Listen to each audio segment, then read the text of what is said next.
Oke, hai, selamat bertemu kembali. Jadi hari ini saya akan meneruskan dari pembelajaran yang lepas. Jadi saya harap kamu dapat mengikuti pembelajaran pada hari ini. Dan jangan lupa untuk merujuk kepada modul dan juga buku teks kamu ya. Jadi hari ini kita akan selepas membincangkan beberapa soalan bagi pembiasan gelombang dalam modul. Jadi kita akan terus membincangkan dalam bentuk teks mengenai dengan pembelauan gelombang. Oke, saya share screen.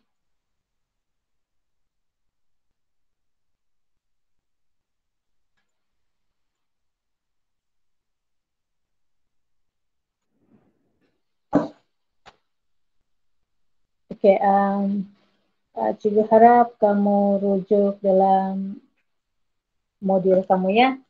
Oke, so ini adalah soalan latihan dalam pembelajaran yang lepas mengenai dengan pembiasan gelombang.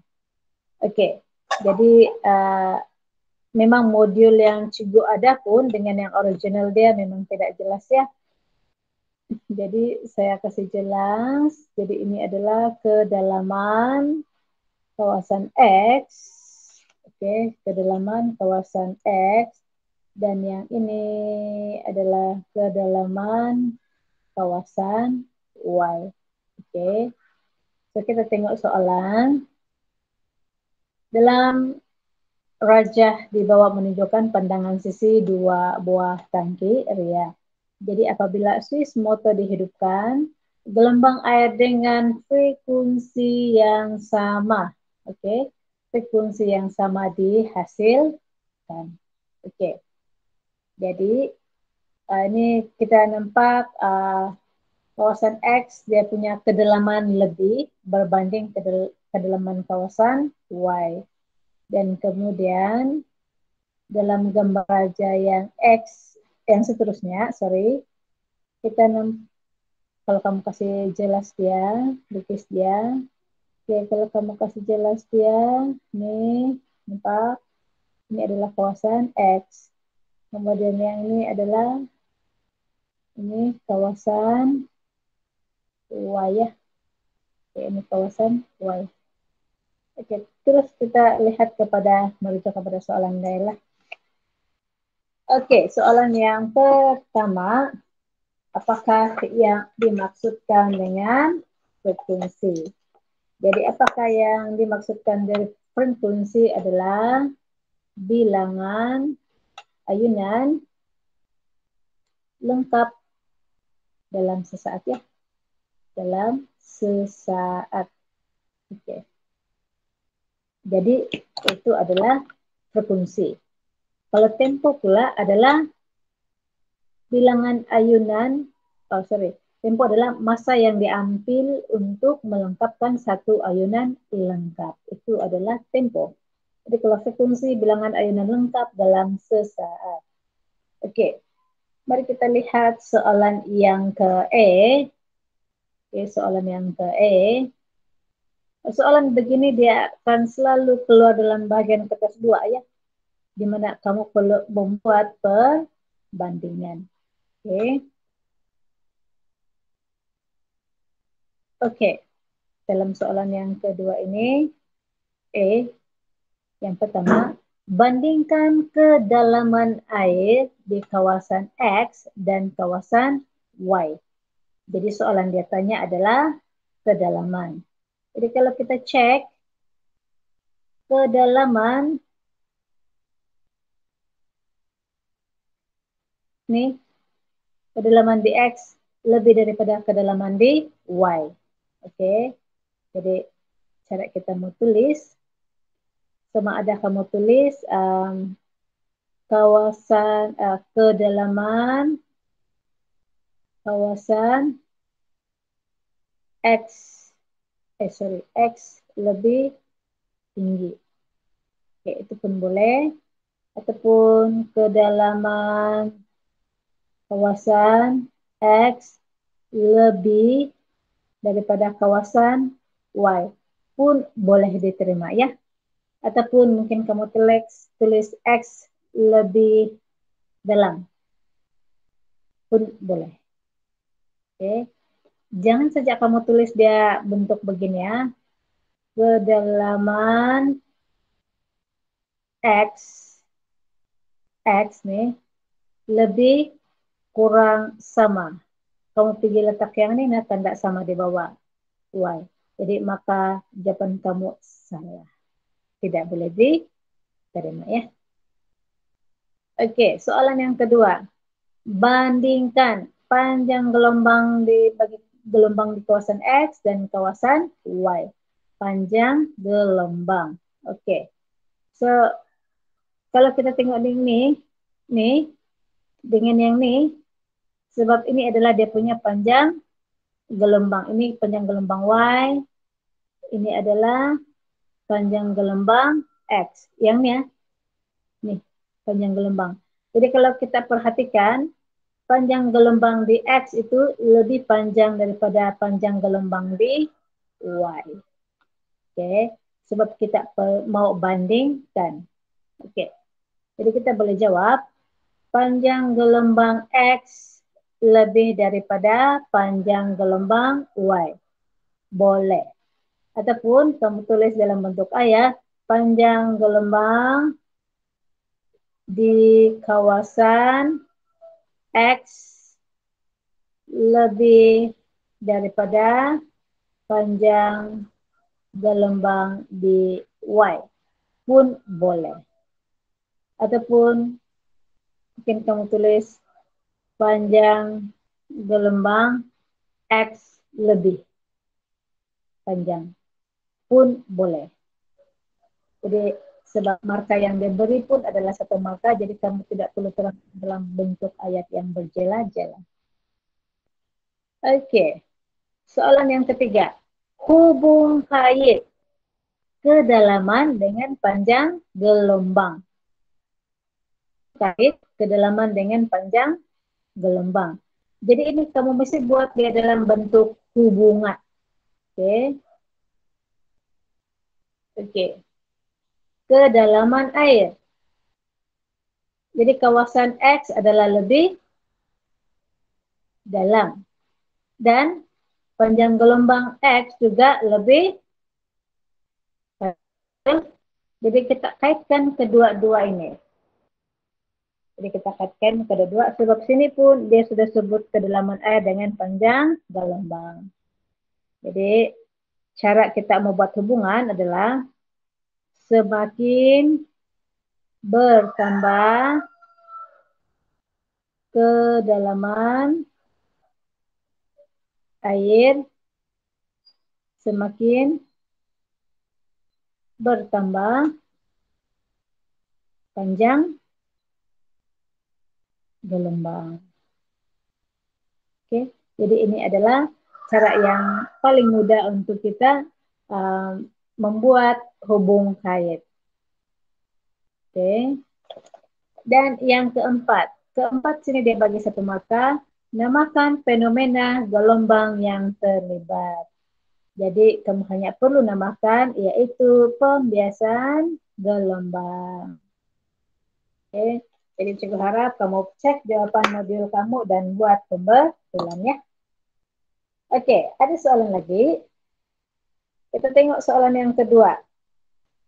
Oke, so ini adalah kawasan yang merambat dari laut lepas ke tanjung. Oke, nampak ini kawasan X, dia punya panjang gelombang sudah pendek ya, berbanding yang di kawasan sini. Panjang gelombang dia lagi panjang. Oke, sebab kita andaikan yang ini adalah dia punya muka gelombang ya, muka gelombang. Oke, so kita cek soalan.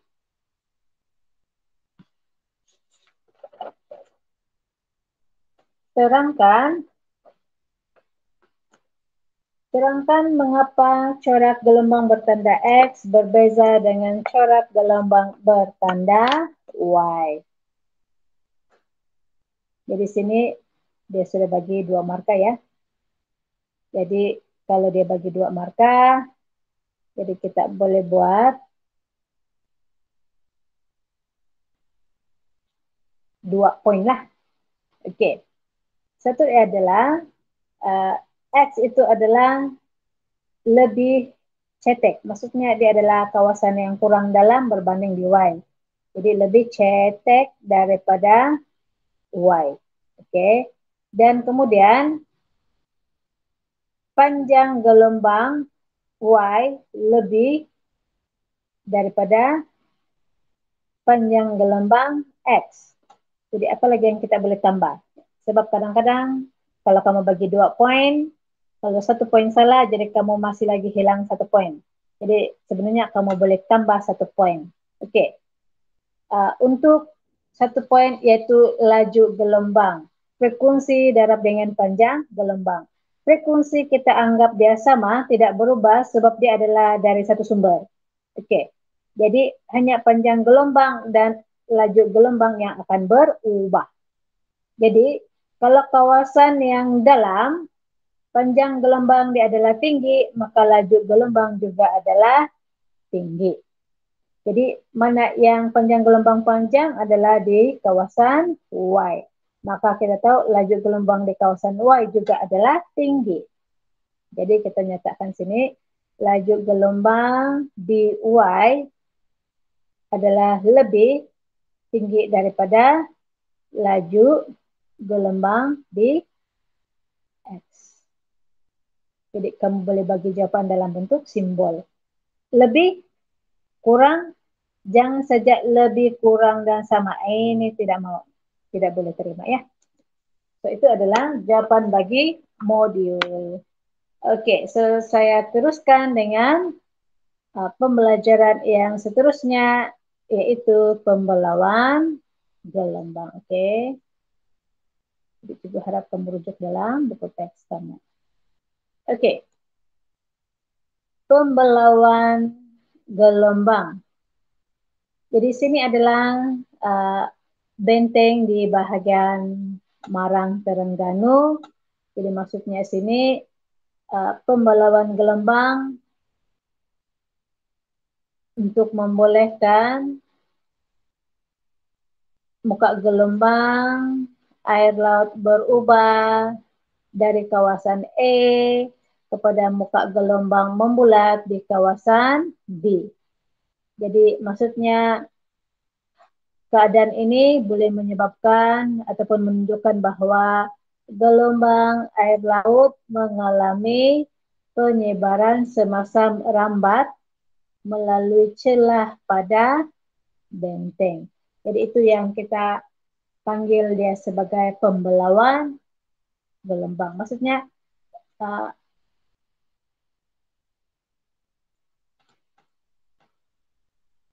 gelombang dia datang dalam bentuk begini. So bila dia melepasi satu celah, nih celah, so dia menjadi gelombang membulat. Ya, gelombang membulat sudah. Maksudnya dia sudah ada benteng lah. Tapi ini bukan kecil ya, ini adalah benda yang sangat besar. Dan pembelauan juga berlaku bagi gelombang air, cahaya, dan bunyi. Oke, so yang ini kamu boleh cek dalam buku teks kamu. Oke, saya teruskan dengan pembelajaran dia ya.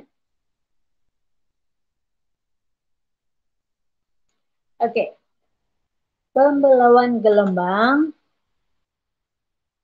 ialah penyebaran gelombang apabila gelombang itu merambat melalui satu celah atau tepi suatu penghalang. Okey. Dalam SPM tahun 2020, soalan ini memang ada keluar ya. Apakah yang dimaksudkan dengan pembelauan gelombang? Ialah kamu mesti mau sebut itu penyebaran gelombang. Okey. Jadi yang ini adalah kesan-kesan pembelauan bagi ciri-ciri gelombang. Okey, kalau kamu ingat pantulan sebelum dengan selepas frekuensi tidak berubah, apalagi yang tidak berubah, panjang gelombang tidak berubah, laju pun tidak berubah, yang hanya berubah adalah arah. Itu adalah pantulan gelombang. Jadi begitu halnya juga yang berlaku bagi pembelauan gelombang. Oke. So kita tengok sini. Panjang gelombang. Jadi selepas pembelauan tiada perubahan yang berlaku. Jadi frekuensi juga tiada perubahan yang berlaku. Jadi bila frekuensi dia tidak berubah, panjang gelombang pun tidak berubah, jadi maka laju gelombang pun tidak berubah. Jadi sini dia sudah bagi tahu laju gelombang juga tidak berubah. Frekuensi tidak berubah sebab tidak perubahan kepada frekuensi sumber. Sama saja ya. Oke. Laju tidak perubahan medium sebelum dengan selepas pembelauan. Amplitude dia berkurang sebab tenaga gelombang dia tersebar ke kawasan yang lebih luas selepas dibelau. Okey. Dan arah perambatan pula dari satu arah ke banyak arah, maka kita katakan muka gelombang dia adalah lebih tersebar. Jadi kita lihat contoh yang di bawah. Okey. So maksudnya yang di sini, ini adalah yang sebelum. Ini adalah gelombang terbelau. Ini adalah gelombang 7. Jadi panjang gelombang dia sebelum dia terbelau dengan selepas terbelau adalah sama. Sebelum terbelau dengan selepas terbelau. Jadi panjang gelombang sebelum terbelau dengan gelombang selepas terbelau adalah sama. Jadi frekuensi tiada berubah. Okey. Jadi hal laju gelombang sebelum dengan selepas terbelau adalah sama. Okay. Cuma tenaga dia berkurang sebab selepas melalui satu celah dia akan tersebar ke kawasan yang lebih luas. Okay. Jadi ini adalah gelombang air. Kalau gelombang bunyi pula corak dia seperti ini. Okay. Jadi kau yang berada di tepi pun masih lagi boleh mendengar bunyi walaupun kamu tidak nampak sumber bunyi disebabkan oleh berlakunya pembelauan. Jadi dia tersebar ke kawasan yang lebih luas.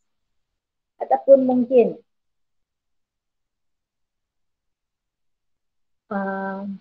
kamu di sini. Jadi kawan kamu di sebelah. Kawan kamu di sebelah. Jadi di sebalik dinding. Kawan kamu tidak nampak.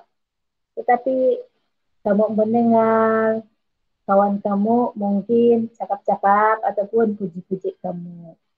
Jadi maksudnya dia tidak nampak kamu, kamu tidak nampak orang pun kamu masih lagi boleh dengar bunyi. Jadi kita menganggap bahwa bunyi juga boleh dibelau. Oke. So ini adalah corak belauan bagi cahaya. Oke. Kalau tunggal dia bentuk begini, lubang jarum dia akan bentuk begini. Oke. Maksudnya gelombang bunyi, air, cahaya semua adalah boleh dibelau.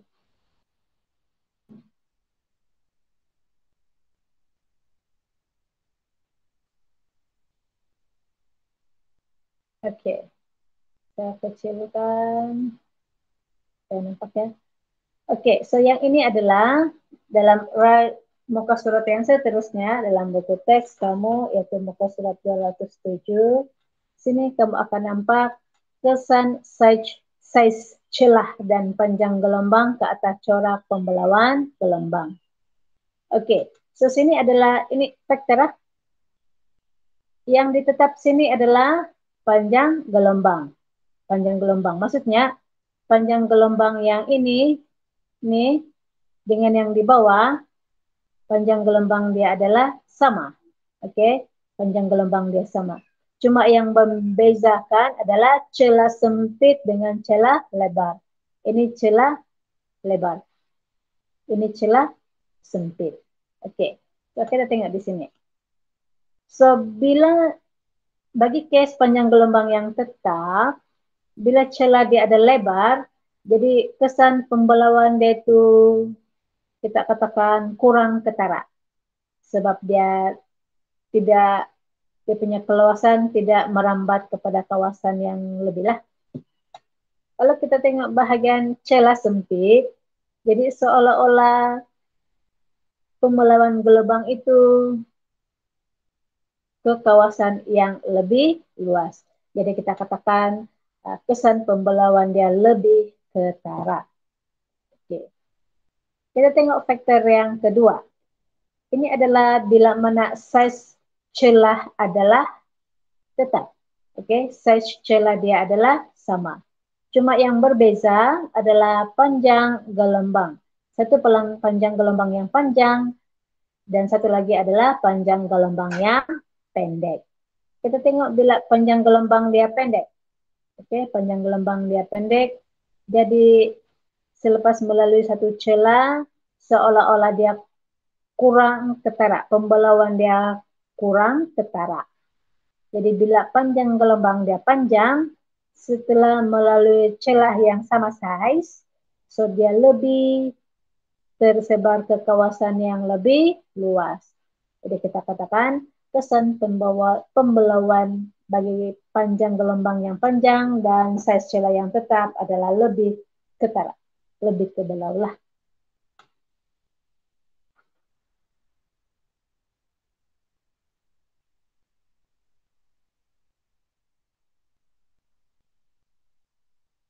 Oke, so ini adalah next page dalam buku teks kamu. Jadi kesan pembelauan dipengaruhi oleh size, saya besarkan lagi. Oke, dipengaruhi oleh size celah dan juga panjang gelombang. Jadi kesan pembelauan. Oke. Jadi untuk sebut dia punya kesan pembelauan, kita akan ada terms di sini, yaitu lebih ketara ataupun kurang ketara. Oke. Jadi bagi case panjang gelombang yang tetap, size celah yang lebar dengan size celah yang sempit. Oke, kita cek lagi balik gambar aja. Oke, panjang gelombang yang tetap. Oke. Panjang gelombang yang tetap untuk size yang sempit, nampak nih, kita akan sebut pembelauan dia lebih ketara. Oke, lebih ketara. Itu yang cikgu maksudkan. Sepanjang gelombang, nampak sini, bila size celah dia sempit, maka penyebaran gelombang adalah lebih ketara. Jadi size celah yang sempit, kalau dia begini panjang gelombang, jadi yang ini pun dia akan lebih ketara. Jadi dia akan ada banyak nih. Ingat, dalam SPM, kadang-kadang soalan dia akan minta kamu lukis ya. Lukis penyebaran gelombang. Penyebaran gelombang. Satu dia adalah panjang gelombang sini, nih, sebelum dan panjang gelombang selepas terbelau, mestilah sama. Jadi kamu lukis pun mesti sama panjangnya, mesti sama panjang. Dan tunjukkan anak panah untuk menunjukkan dia punya kesan pembelauan. Oke. Bagi size celah yang lebar, penyebaran gelombang adalah kurang ketara. Oke, bagi size celah yang tetap, tetapi dibezakan dengan panjang gelombang yang pendek dan panjang. Oke, kita rujuk balik gambar aja tadi. Jadi kita nampak bila size celah adalah sama, cuma bagi panjang gelombang yang panjang, kesan penyebaran gelombang ataupun pembelauan gelombang adalah lebih ketara.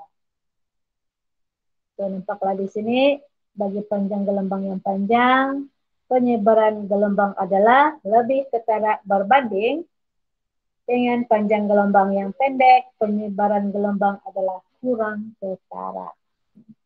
Oke. So, itu adalah faktor-faktor dan juga kesan pembelauan gelombang.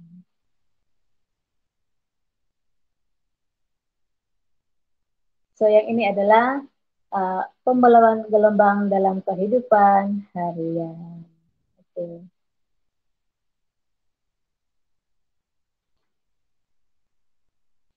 So, kamu boleh baca yang ini dalam buku teks kamu. Oke, saya mau terangkan satu bahagian di sini, yaitu bahagian gelombang air. Oke.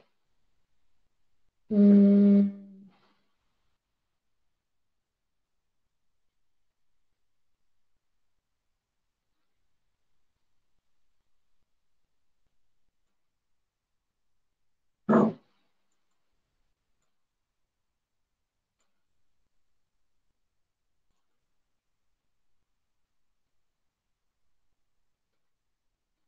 Oke, katakan ini gelombang air ya.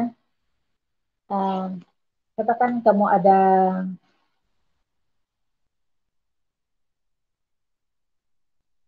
tepi pantai, oke, kamu akan mau buat bakal jadi pengusaha bisnis, jadi kamu buat resort di tepi pantai, oke. So, um, katakan kelajuan laut sini adalah tinggi, oke, tinggi. Jadi untuk membolehkan kawasan sini ada agak tenang, so biasanya dia akan buat yang ini lah, oke, supaya penyebaran dia, oke, yang kita boleh katakan di sini, bila amplitude tinggi, maka selepas melalui satu celah, amplitude dia akan berkurang, yaitu tenaga dia berkurang sebab penyebaran gelombang ke kawasan yang lagi luas lah. Jadi selepas penyebaran satu kawasan yang agak luas, jadi kita boleh katakan yang kawasan sini akan menjadi agak tenang. Jadi sesuai untuk aktiviti-aktiviti di tepi pantai ataupun di tepi laut berhampiran dengan resort lah. Sebab kita andaikan kawasan itu akan menjadi lebih tenang. Oke. Jadi ini adalah salah satu contoh yang melibatkan pembelauan dalam case yang beginilah. Berbalik kepada buku teks tadi, bagi gelombang cahaya dan gelombang bunyi, kalau kita lihat gajah, jadi gajah dia akan menghasilkan infrasonik. Gajah infrasonik ini dia mempunyai panjang gelombang yang panjang. Jadi dia akan memudahkan komunikasi dengan gajah yang lain pada jarak yang jauh. So, itu adalah bagi pembelauan gelombang. Ataupun mungkin case bila di atas satu bukit, oke, satu bukit, sumber bunyi dari sini, oke, sebalik bukit pun masih lagi boleh dengar radio. So biasanya ini juga adalah disebabkan oleh kesan pembelauan gelombang bunyi. Walaupun kamu berada di sebalik bukit, tapi kamu masih lagi boleh dapat signal radio. Itu adalah kesan-kesan pembelauan dalam kehidupan. Jadi, untuk latihan seterusnya, jadi juga mau kamu siapkan soalan dalam modul soalan 5.5.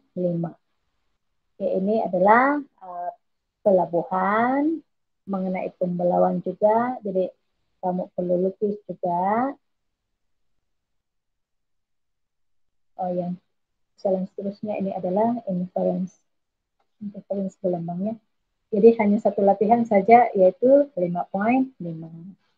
Oke, jadi kalaupun mungkin Cikgu agak laju, tapi kamu boleh playback balik-balik ya.